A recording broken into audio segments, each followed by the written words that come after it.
እያንዳንዱ አካውንት በጀት እንዴት አሳይን ወይም አሎኬት ማድረግ እንችላለን የሚለውን እናያለን። ለምሳሌ አንድን አካውንት እንመርጥና እዚህ ላይ ለፒቲ ካሽ በጀታይዝ ማድረግ ብንፈልግ ወይም በጀት አሎኬት ማድረግ ብንፈልግ ፒቲ ካሽ እንመርጠዋለን። ፒቲ ካሽን ከመረጥን በኋላ ሁለት ታቦች ይኖሩናል። አንደኛው ታብ ጄኔራል የሚለው ነው፣ ሌላው ታብ በጀት የሚለው ነው። አውቶማቲካሊ በጀት የሚለውን ክሊክ እናደርጋለን። በጀት የሚለውን ክሊክ ካደረግን በኋላ ፔሪዮዶቹን እዚህ ጋር ሊስት ያደርግልናል። ከጃንዋሪ 31 ጃንዋሪ አፕቱ ዲሰምበር የሆኑት ወሮችን የ12 ወሮችን ሊስት እዚህ ላይ ያስቀምጥልናል። በየወሩ ምን ያህል አማውንት እንጠቀማለን የሚለውን እዚህ ላይ እንሞላለን። ለምሳሌ በአመት ፒቲ ካሽ 24 ሺህ ብር ከሆነ የምንጠቀመው 24 ሺህ ብር ከሆነ በአመት የምንጠቀመው ይሄን ለሁሉም ወራቶች እንዲያከፋፍል ከፈለግን አሎኬት እንለዋለን። አሎኬት በምንልበት ሰዓት ኢኳሊ ለ12 መንዞች ለ12 ወሮች 2 ሺህ ብር አሎኬት ያደርግላቸዋል ማለት ነው። እዚህ ውስጥ ግን ለምሳሌ የፒቲ ካሽ አጠቃቀማችን የሚለያይ ከሆነ የፒቲ ካሽ አጠቃቀማችን የሚለያይ ከሆነ ለእያንዳንዱ እየገባን ኢዲት እናደርጋለን።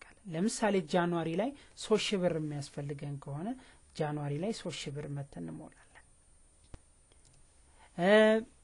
ፌብሩዋሪ ላይ ለምሳሌ 1 ሺህ ብር የሚያስፈልገን ከሆነ ፌብሩዋሪ ላይ 1 ሺህ እንሞላለን። ማርች ላይ 1500 ከሆነ 1500 እንደዚህ ያደረግን መሙላት እንችላለን። ለምሳሌ አፕሪል ላይ 2500 ከሆነ 2500 ይሄን እንዳያችሁት ምንድነው በየወሩ የተለያየ ፒቲ ካሽ የምንጠቀም ፒቲ ካሽ አማውንት የምንጠቀም ከሆነ በዚህ መልኩ እናስገባለን። እኩል ግን የምንጠቀም ከሆነ ቶታሉን እዚህ ጋር እናስገባና አሎኬት እንለዋለን። አሎኬት ስንለው ለሁሉም ወራቶች እኩል በጀታይዝ ያደርግልናል ማለት ነው። እኩል በጀታይዝ ያደርግልናል ማለት። በዚህ መልኩ በጀቱን አሎኬት ካረግን በኋላ በጀታችንን በየወሩ እንጠቀማለን። ተጠቅመን የተረፈውን ነገር ለምሳሌ 2 ሺህ ብር ጃንዋሪ ላይ ሆኖ 500 ብር ቢተርፍ 1500 ተጠቅመን 500 ቢተርፍ ይሄን 500 ለሚቀጥለው አመት አዘ ኤንድ ኦፍ ዘ ይር ትራንስፈር ማድረግ ብንፈልግ በጀት ቱ ዘ ኔክስት ይር እቺ ነገር መተን ኮፒ እንላለን ማለት ነው።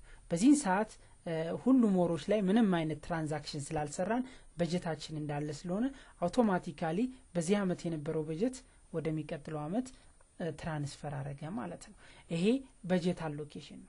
ለፒቲ ካሽ በዚህ መልኩ ከቀጠል ለምሳሌ ለኦፊስ ሳፕላይስ ልክ እንደዚሁ አድርገን ለኦፊስ ሳፕላይ በአመት እስከ 40 ሺህ ብር እንጠቀማለን ካል 40 ሺህ ብርን በዚህ መልኩ እንጽፋለን።